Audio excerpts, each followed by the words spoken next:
a minute. There we go. Excellent. We are sorted. So thank you very much. Right, let's do the professional bit now. Welcome to CRYPTIDS, Crips and Coffee. I am flying solo today as poor Lou is poorly. So I'm Janine Pipe, and today I am joined by returning guest Tim Meyer and a new victim, Mr. Chad Lutzke. And today I have my Starbucks Christmas latte, which is very nice. Nice. How are you both? I'm good. I'm just drinking regular coffee out of this pirate mug. Oh, I like that. That is cool. It's Prairie Farms salted caramel milk. Oh, okay. Sounds delicious. Sounds awful. What is that? I was being nice. It's got protein and vitamin D in it, man. Oh. No artificial growth hormones. Oh, well then. Oh, well. That makes it all better then. I stand corrected. Sounds amazing. It is. So I know Tim's in New Jersey. Is it Michigan? Is that where you are, Chad? Michigan, yeah. Mm-hmm. Okay. So I know where my Boston's and New York and everything is, but where's Michigan? Give me a big place around there. Well, they call it. Well, I'm in Southwest Michigan, and it's like in the Midwest. I don't know why they call it Midwest because it feels like it's more east than west, but it's right below Canada.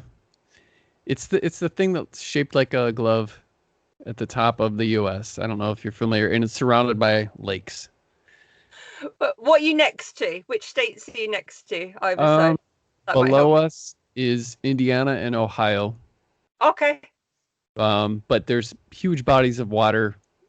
You know, there's nothing really next to us as far as, the states are below us. Unless you go over the water, then you've got like Wisconsin and stuff. And right. If I drove, if I drove to Tim's, it would be at least 12-hour drive? Probably like 13, 14 hours, maybe. Yeah. But that's just normal for you guys, isn't it? Don't you do that drive anyway when you're in the States? Everywhere seems to be that far away.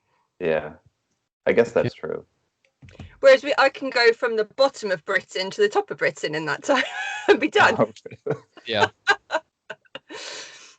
Okay, cool. Thank you. Right. Well, this is going to be a bit different today. First of all, it's different for me because I'm obviously driving without Lou to help me in any way. But also, we're doing this more when Tim's been on with us before. We almost do like a round table of when we have a specific subject to discuss. But today we're here for you guys so that you can promote all your new stuff. So I'm going to ask you some questions about the things that you've got coming up at the moment, and then might throw a few other little bits and pieces in as we go. So first of all, if we talk about Wormwood, which is obviously your joint collaboration, where did the initial idea for that come up from? Who came up with it? How did you decide that you were going to do it together? That kind of thing. It's kind of a weird story. So I was actually listening to Chad talk about his youth on another podcast. I believe it was This Is Horror. And he was talking about just all sorts of things from his past and how he grew up, and specifically like how he got into like the wrong crowd like early on.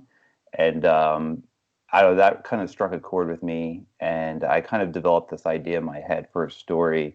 And then when I went to like write it, I was like, hey, Chad gave me the idea for it. Why don't I just ask him if he wants to like take part in it?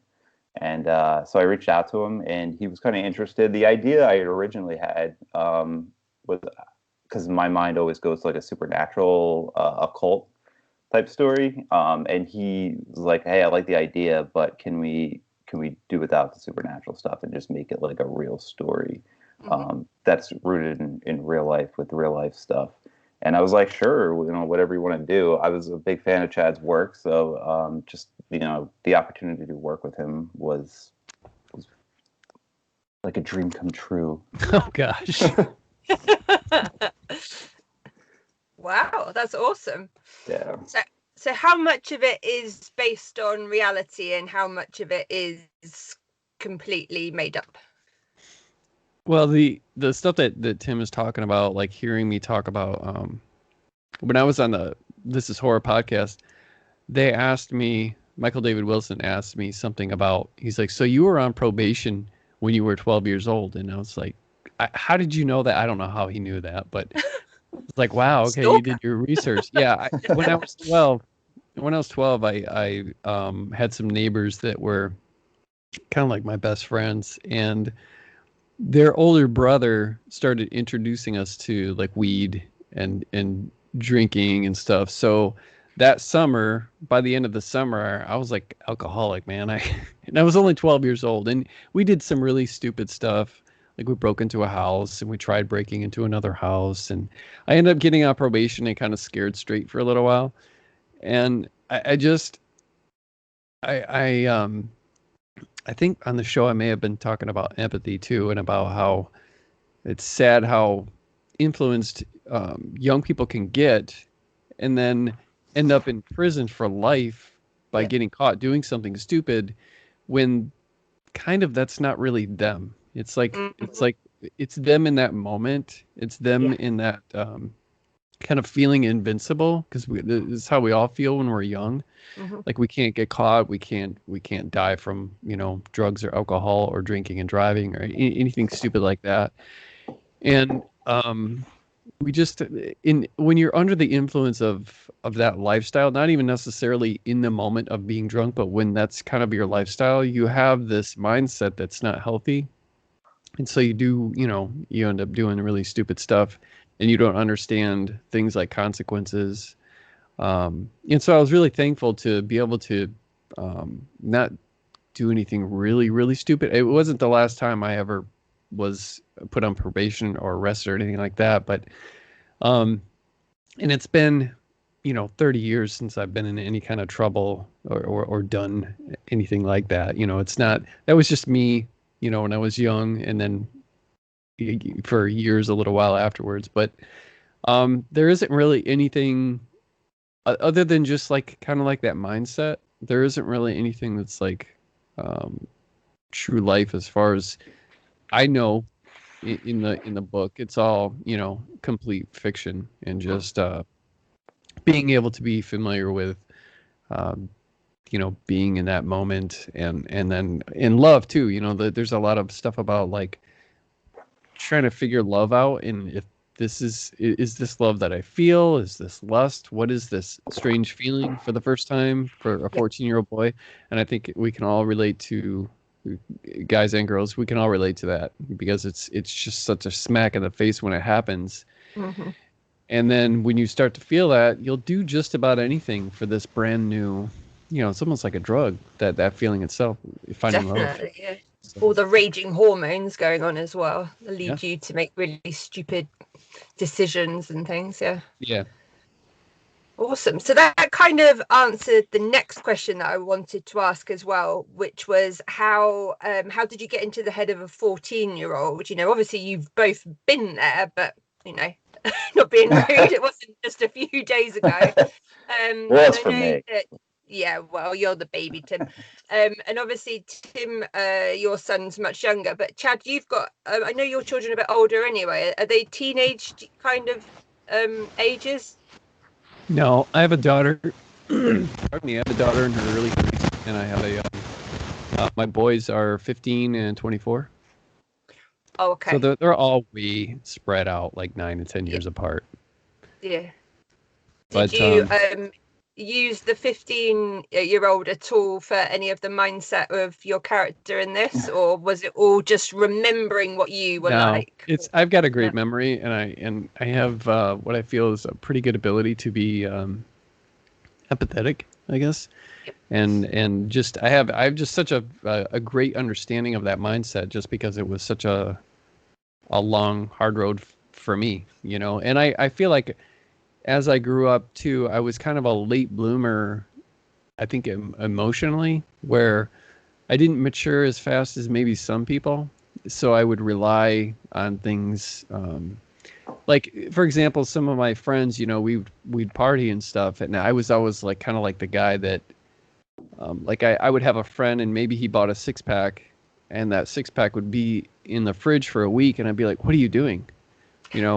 I'd be on my 7th, 8th, 6-pack within that week. So having that mindset stuck with me for a long time, and that's why I don't drink today. But yeah, so that kind of thing, that kind of like inability to be responsible, like even into my late teens, I wasn't really interested in having a job. So I did everything I could to like stay away from that, so that I could just skateboard all day and play in my bands and go to shows and stuff like that. So that kind of thing, yeah, it was almost like being a late bloomer, and you know, so it made my youth. I guess I tried to stretch it out just as far as I possibly could, and so I have a really good memory of what it feels like to be, you know. But of course, I guess having kids helps too. Yeah. Yeah. I'm kind of imagining you as like one of the stoners in Dazed and Confused, that kind of. Yeah. Is that what you were like? Pretty much, yeah. Yeah. I mean, not for a long time, but yeah. Yeah. Well, I think that's, I was almost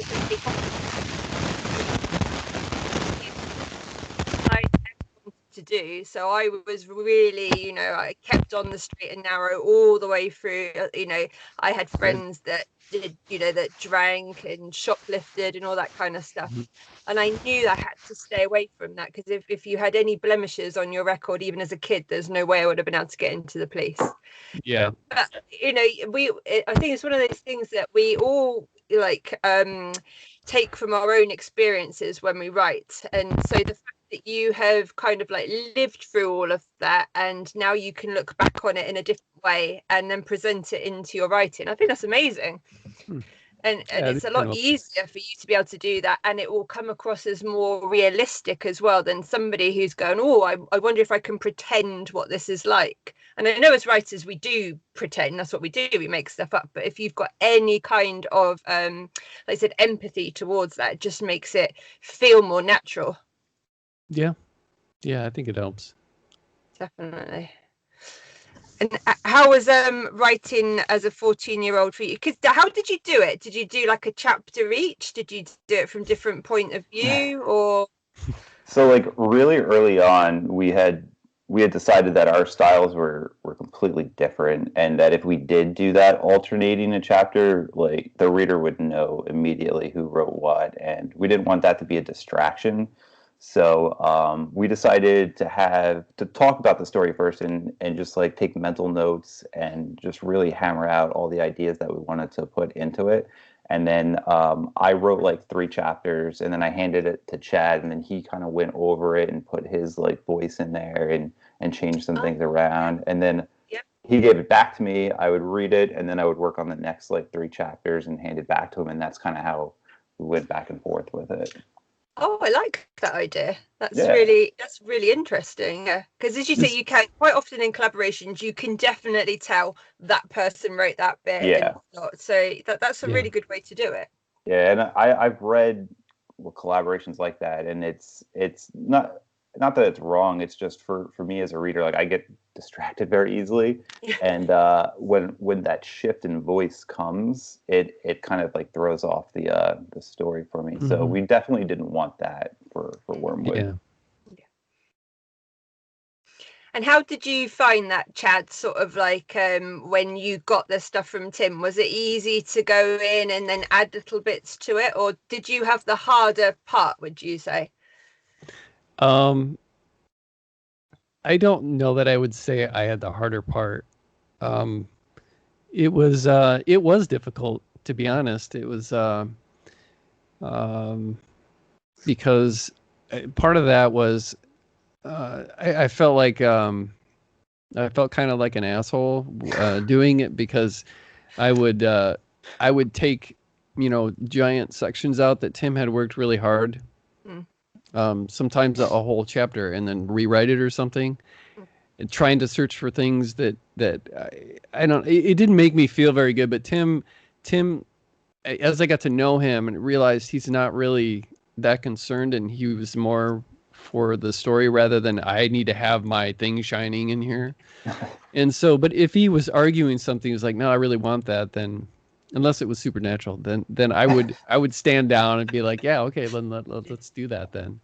But yeah, it was hard in the sense that the way that it made me feel uh, as a kind of like a jerk sometimes, or Yeah. like a control freak sort of, which I guess I kind of was, but I didn't like.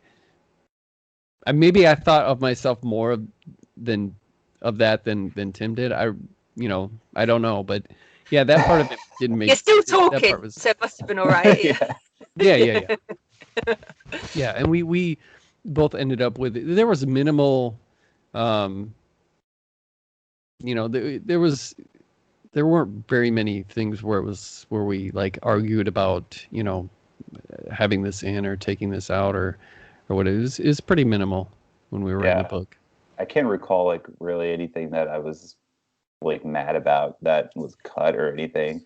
In Yeah. fact, I thought it was cool because like Chad like kind of kept me in line there because when he's referencing like the supernatural stuff, I remember one time I wrote like a whole chapter and I don't know if it was like a dream sequence or if it was just like just a surreal sequence where it had like a lot of supernatural tones in it, and the tone was completely different from the book that we were trying to write. And he was just like this is good, but we can't have it in there. I was like, It's out. It's not yeah, going to and work. I was like, you're right. It doesn't make sense. So it was kind of good in a lot of sense to have somebody to bounce ideas off of and to keep me in line, because sometimes my brain just automatically, goes into certain territories it probably should not go. So Chad was there to kind of like keep me in line. That's cool. And Chad, have you got editing experience as well? I mean, I've done some freelance editing.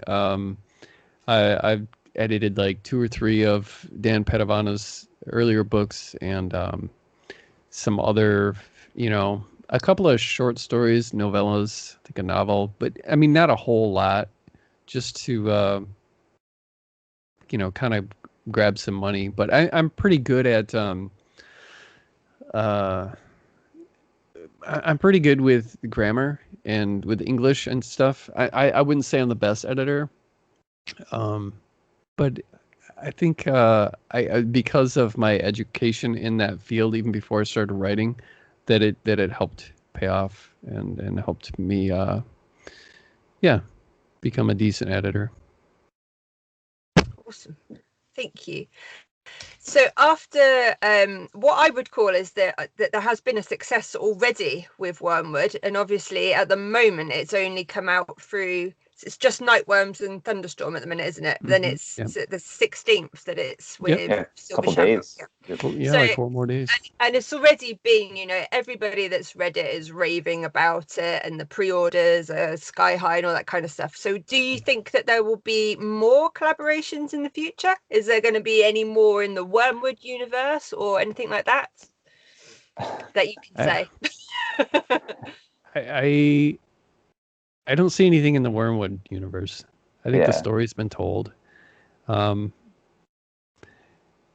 think if there was, it would just be some sorry attempt at a cash grab somehow or something. Yeah, as far as like collaborating in, who knows? I mean, I know we're both, really busy right now and have, stuff going on. And from year to year, you never know what you're going to do. I mean, we spent the better part of the year working on Wormwood this year. And, last year toward the end of last year, we had no idea that we'd be doing that. So you just never know what's gonna, even something that you're writing now, you might put on the back burner for a year or two because something else becomes more attractive and needs to come out right now. And so it's hard to pin down any kind of schedule like that when you're writing. Yeah, pretty much. Do you write full time, Chad? Or do you have a day job to work it around like Tim does? Although Tim just sits and does nothing, really. Yeah, that's right. Yeah. We know. Yeah, a job. Yeah. I did up until, like late summer. I had a day job, and but I got laid off. which didn't have much to do with COVID. It had more to do with technology advancing, believe it or not, and my job not being needed, at least for this account that we had, and we lost it to some basically it's like having a like if you were working a factory and all of a sudden they don't need you on the assembly line anymore because they've built a machine that takes over your job. It was kind of like that. I wasn't doing factory work. It's kind of like that. So it'd probably be 10 years before my job is just obsolete. So right now, yeah, everything has been just full-time writing. That's depending on that. And my wife owns her own business.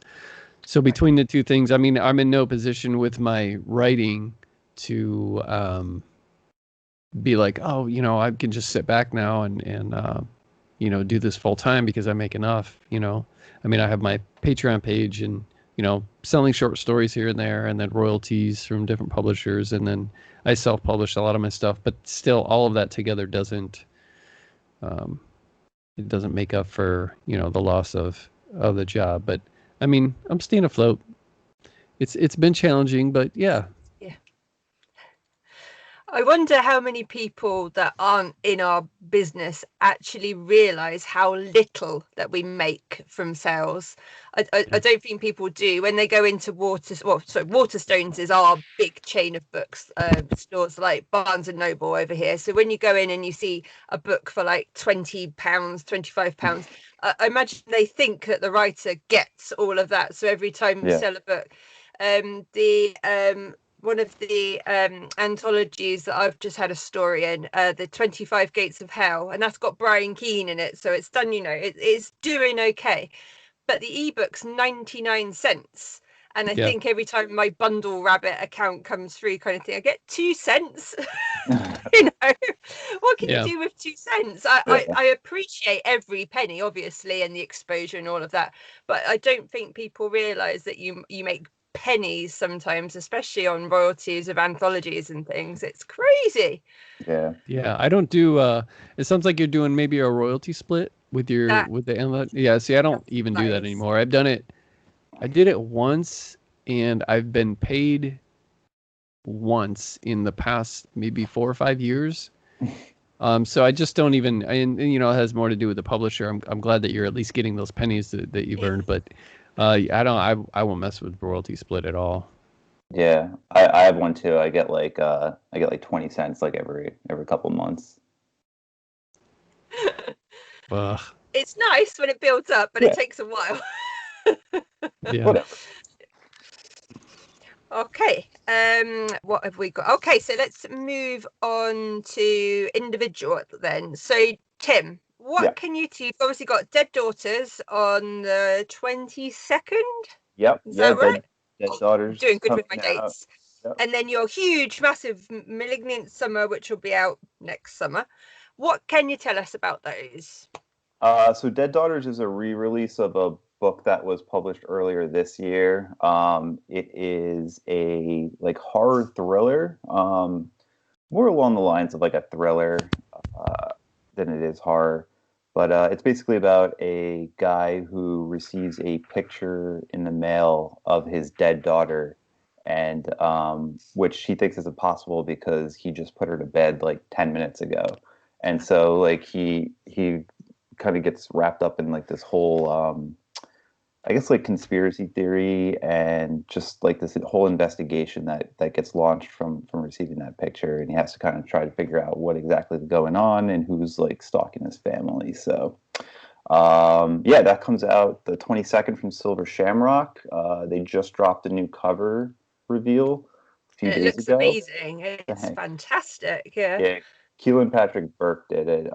He also did the Wormwood cover as well. He does, I think, all of the Silver Shamrock's releases. So, it looks great. And as you mentioned, Malignant Summer comes out next June.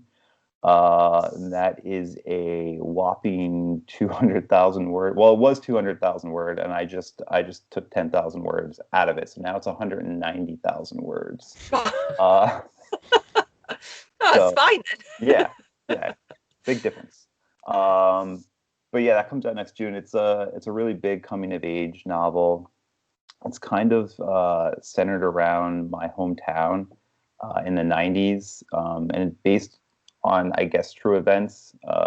In the 90s in our town, we had a local chemical plant that was dumping hazardous chemicals into the ground, and some of those chemicals got into the water supply and made a lot of kids very sick with cancer. And so that's like the backdrop of the story. And of course, there's a supernatural bent to it. So, Of course. much to Chad's chagrin. No, I'm just kidding. Yeah, so that's the big book next summer. I'm really proud of that one. There's a lot of personal stuff in there, and yeah, I love like really big, thick coming of age books like Boy's Life. Those were kind of huge inspirations for this one. So yeah, I'm excited about it. I hope people really dig that. And I also have Paradise Club coming out in February from Grindhouse Press. So Yes, and because it's in the Nightworms package, I have that coming, and I can't wait. yeah, that one's an interesting one. That was originally written for when I had a Patreon page. It was written exclusively for Patreon, and it was kind of like a choose your own adventure, but with like the group.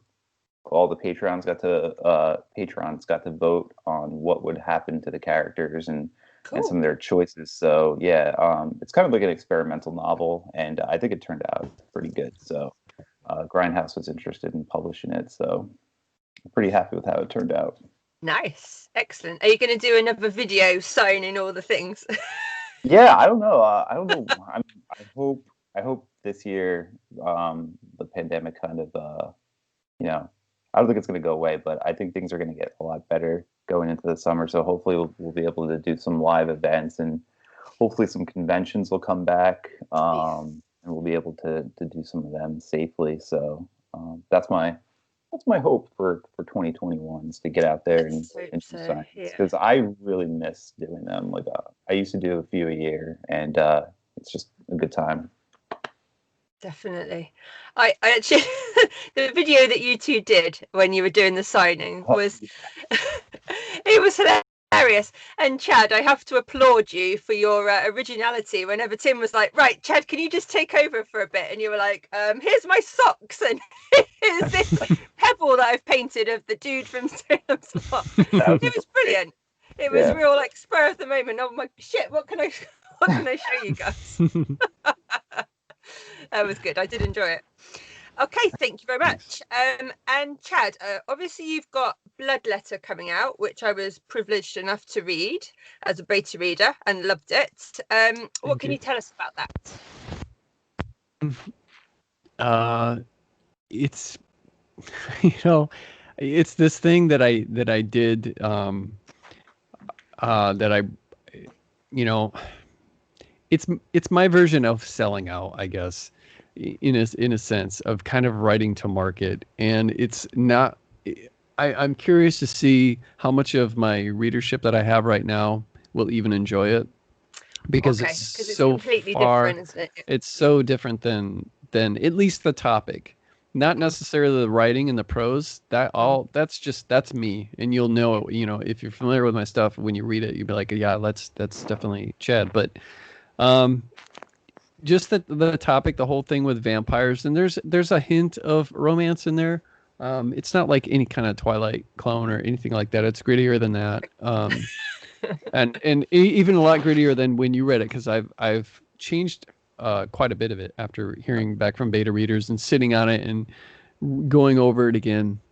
So I've added some more things, and but the it's a vampire vigilante thing with a female protagonist who is a tattoo artist in Los Angeles, and her vampirism is more of a condition that's has surprise, surprise, not much supernatural element to it. Yeah. It's more of a condition with her blood, and something that she's stricken with by being turned by her father, who popped in one day, turned her, and left. And he's never really been a part of her life, and she doesn't know why he did this. And the only person who can answer any of her questions is the woman who raised her, which is not her mother, because her mother passed when she was young, but this woman named Titi. So it's just kind of her, she tries to redeem what she has and get some validation by using what she has for good. Her best friend is an attorney, and so it's kind of like, I guess it's kind of like Dexter, where Yeah. she she preys on people that kind of deserve it, and Yeah. not even necessarily to kill them, but to try to just feed on them and get their I don't want to give too much away, but it's so much not like something that I would write, that I actually didn't put my name on the cover. It used to be on there, but it's different. My name is sort of on the cover. I'm using a pseudonym, but it's not like a cryptic pseudonym. It's just my initials, CE Lutzke. So if you see it, you're probably just gonna be like, it's my way of saying this is different. I'm not trying to hide the fact that I wrote it. I just want to have some kind of billboard there, some kind of disclaimer that says, this is different. And it's more for, I'm trying to get a different audience too than the one that I already have, because I don't want people that read my stuff to pick it up and be like, hey, this didn't make me feel unsettled. This didn't make me cry. This, because it's not going to do any of that stuff. It's different. So, but I plan on relying more on like Facebook ads and Amazon ads. It's kind of like an experiment, but I'm trying my best to make it entertaining. It's not like I dialed in and when I mentioned just selling out or whatever, or writing to market, it's not like I just dialed it in. It's just that for me personally, it's not a theme that I would normally tackle. So I tried to think of something that did interest me somewhat, that I felt like I could do, justice, and that there was a large audience for. Because the stuff that I write, like I've said this many times before, like foster homes and flies, it's not, that isn't something that people are on Amazon searching up, books about kids with dead moms who need to go to a spelling bee. It's just not a, or turning the sheets, that kind of thing. Yeah. Yeah, so it's I know hard what to you market mean. that kind of stuff, and Yeah. so it's all been word of mouth. Yeah. But this, I was gonna rely more on something that's a little bit more mainstream, I guess. So I even put a disclaimer at the beginning of the book that says, the reason for the very short disclaimer, like an introduction on why it doesn't say Chad Lutzke on the cover, and this is why. A short version of the 5 minutes that I just gave you here. So, but yeah, I'm just like any release, I'm nervous. I every release is so different from the next that I don't know how it's going to be perceived. What the response is going to be, and this one I'm probably the most nervous about, just because I can't figure out. Some of the betas I had, most of them were women, and I think most of them hadn't even read anything else that I had written. And they were the ones that really liked it. But there was a couple guys who had read a lot of my stuff, loved my stuff, but didn't really like Bloodletter. So I don't know if the book sucks, if it's more for women, or if it's because these guys had expectations that this was going to be a regular Lutzke book, and it just wasn't. So I don't know, man. We'll see. And I appreciate you reading that, Janine. Thanks. So I would say I hadn't read any of your longer works, but I've read quite a few of your short stories. Mm-hmm. So I think it's definitely very much of a female book. And I don't know whether that is because of obviously the main character being female, Yeah, or whether sometimes with that kind of book, it's just synonymous that women like vampires. yeah. I don't know why, but it's just, and it's interesting because I know two of your beta readers were Villemay. I'm not even sure if that's how you say her name. If you're listening, I apologize. And did Beverly Lee read it as well, Yep. didn't she? Mm-hmm. So they both write vampire stories themselves. Yeah. More, I know Beverly's is more like gothic-y and whatnot. So it'll be interesting. But I can see that some of your readers who enjoy that kind of like the pale one, that's one, isn't it, of yours?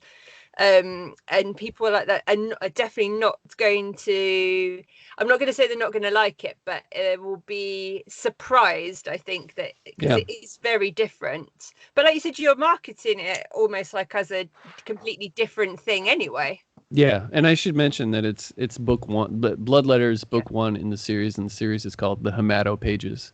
Right. So I have no idea how many books will be in it. I'm shooting for at least 5 if I don't get bored. But yeah. Would you almost say that there could almost be a YA audience for this? Yes, except for the protagonist is 28. Yeah. So I think that takes that out of the equation. I mean, if you've got someone that's that old, otherwise, yeah. I mean, there's some language in there. There's a tiny bit of sex. Nothing like real gratuitous or anything like that. But yeah, other than the age, the protagonist being 28, absolutely, yeah. But you could argue that all of my stuff could be YA, really, just because, especially some of the, things like Wallflower and Skullface Boy and Foster Homes and Flies, just because the protagonists are like teenage, age, coming of age stuff, but it's not marketed like that because it's not really meant for that, and adults are really the ones who are reading them. So, and I don't think that you can ever talk about something like that without there being the comparison to Twilight, because it was so popular, whether people like it or not, and it isn't anything like it, thank God. But I do wonder whether that might be another target audience, would be people that had read that, but were now in their late 20s, early 30s themselves. That might be a really big audience as well. Yeah, it'll be and you're right, and it'll be a challenge because I don't really know those people.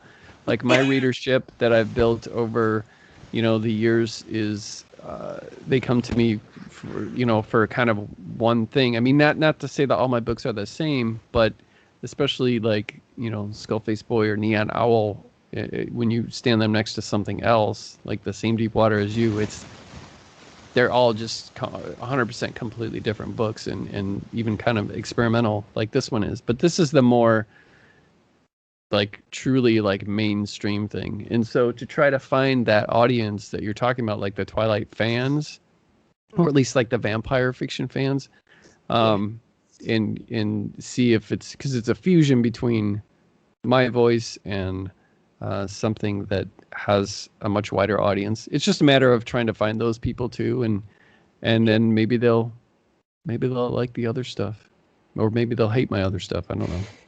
Maybe they think it's too dark. As long as they're buying it, right? That's right. What I was going to say. Yeah, as long as you've got the pennies for it, so got to pay the bills. Because that's as a writer, that's always your kind of hope, is that people will read one thing, they'll love it, and they'll immediately go and start getting all your back catalogue and going through all of that. So let's hope so. Awesome. Okay, so the next thing I was going to ask about is that going back to anthologies and things, so you've both got stories in both of the Midnight in there, and I've just got this one, which is so good, and that's a doorstop in itself as well, isn't it? It's huge. It is. Yeah. So the next one that's coming in is the Alien one. So I know that Ken is inviting some people, and then there's an open call. And I know that you are both Silver Shamrock boys now. So I don't know if you're even allowed to say, but will you be attempting something for the Alien call? Since have either of you written Alien stuff? Oh, you have, Tim, haven't you?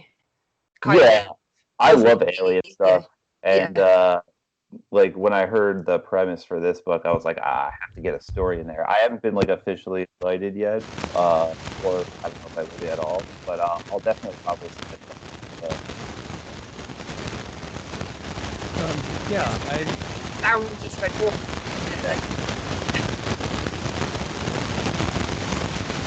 I plan on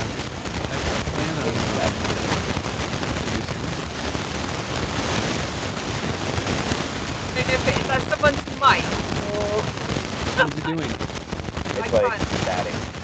Yeah. Static? Yeah. Can you hang There on? you go. Oh, There you go. there. Is it gone? Yeah. All right, sorry about that.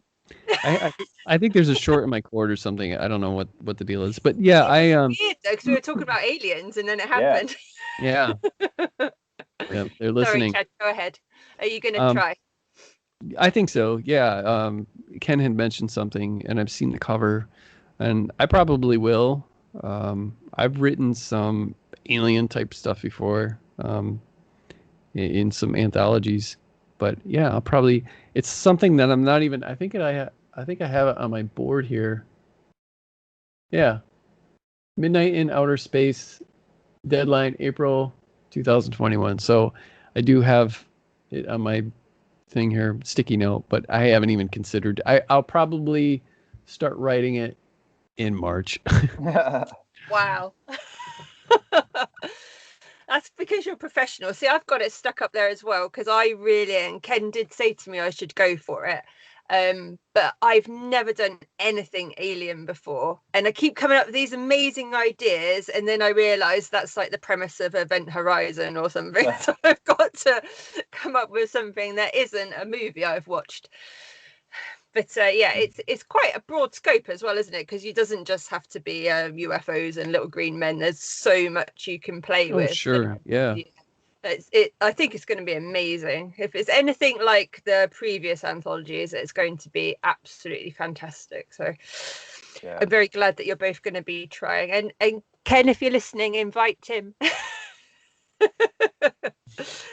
Okay, but that's all the questions that I had. Oh, I know there's just one more thing I was going to ask Chad about Bloodletter. Without kind of any spoilers or whatnot, I was just going to ask you about, because your vampire lore is obviously a little bit different to the standards, but actually you've probably answered that. Is it just because you wanted to try and stay away from supernatural? Yeah. Yeah. I'm Yeah. not really attracted to. I mean, I don't hate supernatural stuff. I love it in movies, and if Right. it's done right, I like it in books. But for me, it's not really something that I'm that into. And I didn't realize just how much I wasn't into it until I read a lot of it. And it's just I think it's because I have a hard time with like suspension of disbelief sometimes, unless it's written exceptionally well. And even because I tend to be kind of picky, but I tend to write more like something like, not to compare myself to Jack Ketchum, but because he's a far superior and always will be to my own writing, but that topic, Yep. real life horror. Yes. Yeah. But I've written, not to say I haven't written a book that deals with anything supernatural, maybe some ambiguous stuff, but I've written plenty of short stories that have to do with monsters or aliens or ghosts, stuff like that. But I think that's why. It's just because it seems more believable for me to have some kind of with Bloodletter, yeah, just to take out like the supernatural stuff and have it be like, what if this would just be a condition, which is done before. It's been done before, I'm sure. But yeah, I didn't want to just throw in all of the, they're afraid of crosses, can't see themselves in the mirror, and the garlic and the sunlight, and I just don't want to deal with any of that. So I made my own rules, and I think that's what we fair to do, do. I isn't don't it? think, yeah, Yeah. I don't think that just because you're writing about vampires that you need to follow some kind of guidelines. No, definitely not. In fact, when there's that bit of originality and you show that you've put your individual take on it, I think that often works really well. Because as you say, things like with the crosses and the daylight and stuff, that's all been done to death. It's interesting when there's something new and easier to explain why they're walking around as well. Yeah. Awesome. That's about all that I had for actual questions and things. Is there anything else that either of you wanted to like? So you were using this as your like virtual book tour kind of thing for all your stuff that's coming up, is there anything else that you just wanted to tell all of our millions of billions of listeners? Tim, anything? I don't think I have anything. I think we pretty much covered everything. I don't know when this is gonna air, but Wormwood is coming out on the 16th. So definitely check that out. Like Chad and I have talked about, we're really proud of it, and we hope you all enjoy it. Thank you. Yeah, Chad, I've got yeah. no, I've got nothing else. I think we covered everything, and would love to see people reading Wormwood. And thank you to those who have and been leaving all of the kind reviews and posting pictures and stuff. It's really nice to see. Definitely. As I say, every time there's it flashes up on like Twitter and whatnot, everybody's raving about it. So that's really, and obviously having had it through Nightworm, Sadie's done an amazing job at helping to promote it all for you as well. Oh, yeah. So Yeah. I'll ask you very quickly that before we wrap up, how did Sadie get involved with that? Because she is Mother Horror, so if you have her stamp of approval, you're sorted, really. Yeah, I mean, early on, I think when we had teased about it on Twitter, I think she was immediately like, "I have to read this book. Just send it to me whenever you're done." And she's read, I think she's read pretty much everything I've written, or most of everything I've written. And I know she's a big fan of Chad's too. So we sent it to her like right after we were pretty happy with it, when we were pretty close to the final draft, and she really enjoyed it and just offered to publish it through Nightworms like as a first print. And she teamed up with Thunderstorm, and Chad and I had both worked with Thunderstorm before, so we knew Paul pretty well. So it was just kind of like a natural thing that unfolded, and she was such a big fan, so huge and instrumental in getting this thing to where it is right now. So hats off to her, because she's amazing. Thank you, Sadie. Yeah, she is. She's just wonderful, and she done the forward for it as well. Is that correct? Yeah. So Chad, I think that was your idea, right? Just to have her kind of write the forward. Like we were like, we should have a forward in there, and if anyone was to write it, it might as well be Sadie, because she was so huge in putting it all together. And like I said, she's read pretty much everything about her, so she was just like natural selection. Yep. That's awesome. Yeah. Hats off to Sadie, indeed. She's absolutely amazing. Don't have my hats off to you. Yeah, if we had one. It's probably the first time, and none of us have got a cap on. It's quite surprising, actually. I know, we're all hat people, right? Like I know you have your Red Sox hat, and Chad usually wears a hat. Sometimes I wear a hat, so. Oh, wow. Okay, thank you. Just before we finish up then, Tim, where can people find you on the social media and all that kind of stuff? I'm on Twitter, Facebook, although I'm not really on Facebook much anymore. It's mostly Twitter, Instagram. Those are the I like to be the most. You can just search my name and I should pop up. I have a website, TimMeyerWrites.com. You can go there and check out some stuff. You can get signed books there. Otherwise, I'm on Goodreads, and I have an Amazon page where all my books are available.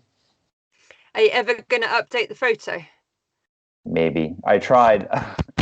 We tried to take pictures, and they didn't come out very well. Too crazy.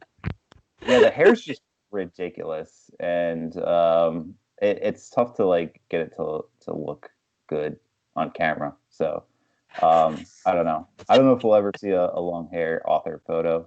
And by the time I do that, I'll probably end up cutting it, because it's getting to that point where I think it needs to get chopped. So no, we like the hair. Leave the hair. I think after the Wormwood promotion is over, I'll have to cut it. You lose all your strength, man. Yeah, you're like Samson. All that power. That's it. all the I mean, strings in your hair. I'll probably lose about 10 pounds when I cut it. Okay, cool. And Chad, where can people find you? Just chadlutzke.com. I think I have links to, if you go to like to the About Me or something like that, I think I have links to like Twitter and Instagram and maybe even my podcast, Paleo Cheese. Yeah, I think there's links to just at chadlutzke.com if anyone's interested in from there you can go to Amazon or wherever. Is your Patreon on there as well for people to look up if they'd like to support you? Yes, it is. And just as a little plug for that, what do you get if you support you on Patreon? It depends on the tier. It goes from $2 gets pretty much everything. The perks, there's like $2, $5, $10, and $20. The $20 one gets like every time I put a paperback out, I just mail them a paperback. And then with the I can't even remember some of this stuff. I think with the $5 patrons, as I put short stories, I try to use patrons' names as characters in there. Also with the $20 one, you get to choose any theme that you want, and I'll write a short story for the page using you as a main character, and you just pick. As a matter of fact, my story in Midnight in the Pentagram is the result of somebody said they wanted to be in a story where it was a $20 patron, and they said they wanted to be in a story where they would sell their soul to the devil. And I said, okay, but you know what? It's probably not going to be scary just because that's been done so much. So how about we make it really funny? And so that's the story that's in. It was originally a Patreon story. So, yeah, they loved it. But I do that, and then, but I have I've had some Q&A and video readings on there and giveaways. Everybody on there right now is getting a free Kindle copy once it's like the official Kindle copy of Bloodletter, the first book in the Hamato Pages. They'll get that in a couple of weeks, and then of course the $20 patrons will get the paperback. Yeah. And then yeah, I try to, I'm doing and I think I may have gotten this idea from not just Tim, but I think someone else. I think I'm going to do like a choose your own adventure kind of thing. Using, I don't know, some kind of dark theme. Real life, probably no supernatural, or maybe there will be. Like Hunter does he's got the Clash of the Cryptids on his at the moment, which is really? about 1 million pages long because it's been going on for so long. I am a patron of his, but I haven't searched through all his stuff. There's too much. I signed up just to watch that horrible movie. Yeah, and I bet you wish you hadn't when we sat and watched it. That was miserable. Was that the Thanks? Yes, Thanksgiving 3. Yeah. Oh, it was bad. And also, like, if you're watching, I don't know about everybody else's connection, but it's just the streaming is not bad. The streaming is not good. So it was just like, jumping and lagging constantly and very, slow motion. And 90 minutes of that. Actually, it was more than a 90-minute movie. I couldn't believe how long that movie was. I love Hunter, and he's hilarious. I love hanging out with him, but I hated that. That was a miserable experience. But I would encourage anybody, anyways, to go be a patron of his. But are you going to be there tomorrow for the Christmas film? No. Oh, no. Not if it lags like that. No, because I just that's true. I just don't want to sit there for 90 minutes and miss a third of the dialogue in a film because it's lagging. This is true. You're probably better off just watching it simultaneously with them on your different screen. Yeah, unless it's a movie I've already seen before and I already know all of the, what's happening and stuff, and people are just kind of like, bantering and stuff. That part of it's fun. Yeah. Sure. I want to say it's Secret Santa, but I could be wrong. I can't remember. I think it is a Christmas movie, but I don't remember. Yeah. It's a Christmas, yeah. But in the Patreon stuff, also I did I try to involve people in the process of some of the stuff like decision making, like I made 2 different covers for a collection that I was putting out, and I had people vote on them. I even had them vote on whether they thought glossy or matte would be better for this particular book.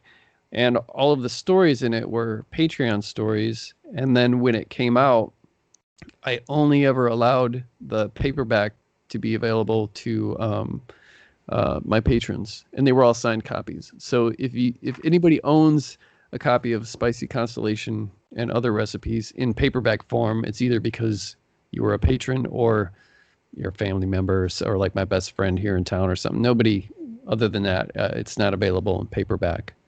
So just stuff like that. I try to get as creative as I can and offer, get things as exclusive as I can, so that people It's actually really cool. Yeah, it makes you, you feel that you're getting your bang for your buck. It's like fully interactive, all that kind of stuff. I think that's amazing. I'm really appreciative of all those people, and of course they always get mentioned in the gratitude page of every release that I do, and yeah.